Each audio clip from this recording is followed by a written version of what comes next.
আজকে আমি আপনারা শাক দিয়ে মাছ ডাকিয়াও দেখাইমু। আসসালামু আলাইকুম, welcome to back my channel Asma cooking house 0.2। আপনারা সকল ভালো আছেন? আলহামদুলিল্লাহ আমি ভালো আছি। আজকে আমি আপনারা যা শাক রান্না করিয়া দেখাইমু। এই শাকটা খুবই মজার শাক, যারা খাইছেন তারাও বুঝবা। তো যে যেখানে যে সময় এই শাকটা দেখবা ফট করে লইলি বা দেরি করবা না, কারণ হইলে এই শাকটা কিন্তু খুবই মজার শাক। তো শাকগুলারে আমি ধুইয়া পরিষ্কার করিয়া বাছিয়া নিছি। এখন একটা কড়াই বয়াইছি চুলাত, আর দিলাম সামান্য তেল। তেলের পরিমাণটা একটু কমাইয়া দিছি, কারণ হইলে শাক জাতীয় তরকারি তেলটা কম দিলে ভালো লাগে, মশলাটাও কম দিলে ভালো লাগে। তো আমি দিলাম পেঁয়াজ আর রসুন বাটা, আর দিলাম হলুদের গুঁড়া, মরিচের গুঁড়া, আর দিলাম স্বাদ অনুযায়ী লবণ। তো সবগুলা মশলা দিয়ে আমি একটু ভালো করে কষাইয়া নিব। মশলাটা যত কষানি হইব তরকারি তত মজা হইব, কারণ লগে মশলাটা কষানির মাঝে হইলে তরকারির মজা। তো একটু সামান্য পানি দিয়ে আমি মশলাগুলোর একটু পালা করি, একটু সময় নিয়ে কষাইব।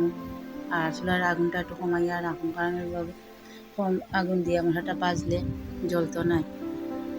তো আমার প্রিয় মুসলমান আফার ভাই হলরে কইলাম, রমজান মাস গেছে কি, ফরজ রোজা খালি নাই, কিছু নফল রোজাও আছে, সুন্নত রোজাও আছে। 12 মাস রোজা রাখা যায়। এখন দরকার শাওয়াল মাসের 6টা রোজা রাখা লাগে, আমরা সকলেও জানি।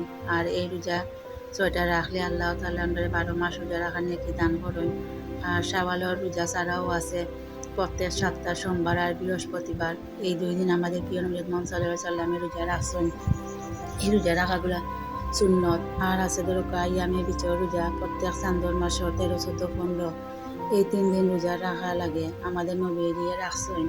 তো যদি সম্ভব হয় আপনারা রোজাগুলা রাখবা। এছাড়াও আছে আশুরার রোজা, মুহররম মাসের রোজা, আর আছে জিলহজ মাসের রোজা। তো ছোটো ছোটো নেক আমলগুলা করলে কিন্তু আল্লাহ তাআলা খুব খুশি হন, আর আমরা অসংখ্য নেকি দান করেন। তো যারা সম্ভব হয় সকলেও চেষ্টা করবা ছোটো ছোটো নেক আমলগুলা করার আর রোজাগুলা রাখার। তো শাকগুলারে আমি একটু সময় ধরিয়া কষাইয়া নিব। আর শাকের লগে আমি একটা আলু দিছি, যদি আপনারা ভালো লাগে। আপনারা যদি আলু পছন্দ করেন তাহলে দিবা, না লাগলে দিবা না, কারণ লগে আমি সব তরকারি তো আলু দিই। আলু আমার ভালো লাগে, আর আমার বাচ্চাদেরও ভালো লাগে।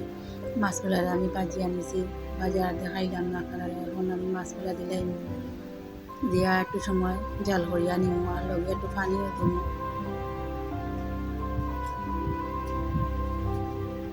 আসলে ওই লগে শাক দিয়া কোনো সময় মাছ রাখা যায় না, কোনো অপরাধ করিয়া তা কোনো কিছু দিয়েও দেখা যায় না।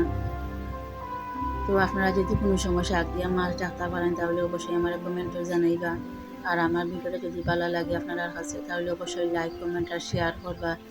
আর যারা এখনও আমার চ্যানেলটা সাবস্ক্রাইব করছেন না তারা কাছে অনুরোধ, আমার চ্যানেলটা সাবস্ক্রাইব করে লইবা।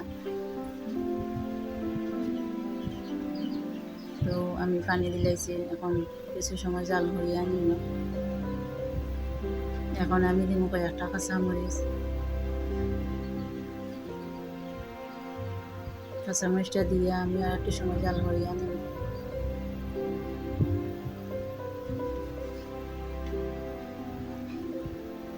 তো দেখো আমার তরকারিটা হয়ে গেছে। আসলে শাক দিয়া মাছ টাকা যায় না কোনো সময়ও।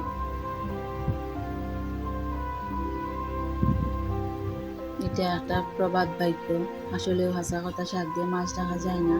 তো আমার রান্নাটা শেষ হয়ে গেছে। সকল ভালো থাকুক, সুস্থ থাকুক। আর আমার মতো যদি সম্ভব হয় এভাবে আবার আমি না করিয়া খাইবা শাকটা। আসসালামু আলাইকুম রহমতুল্লাহি ওয়া বারাকাতুহু।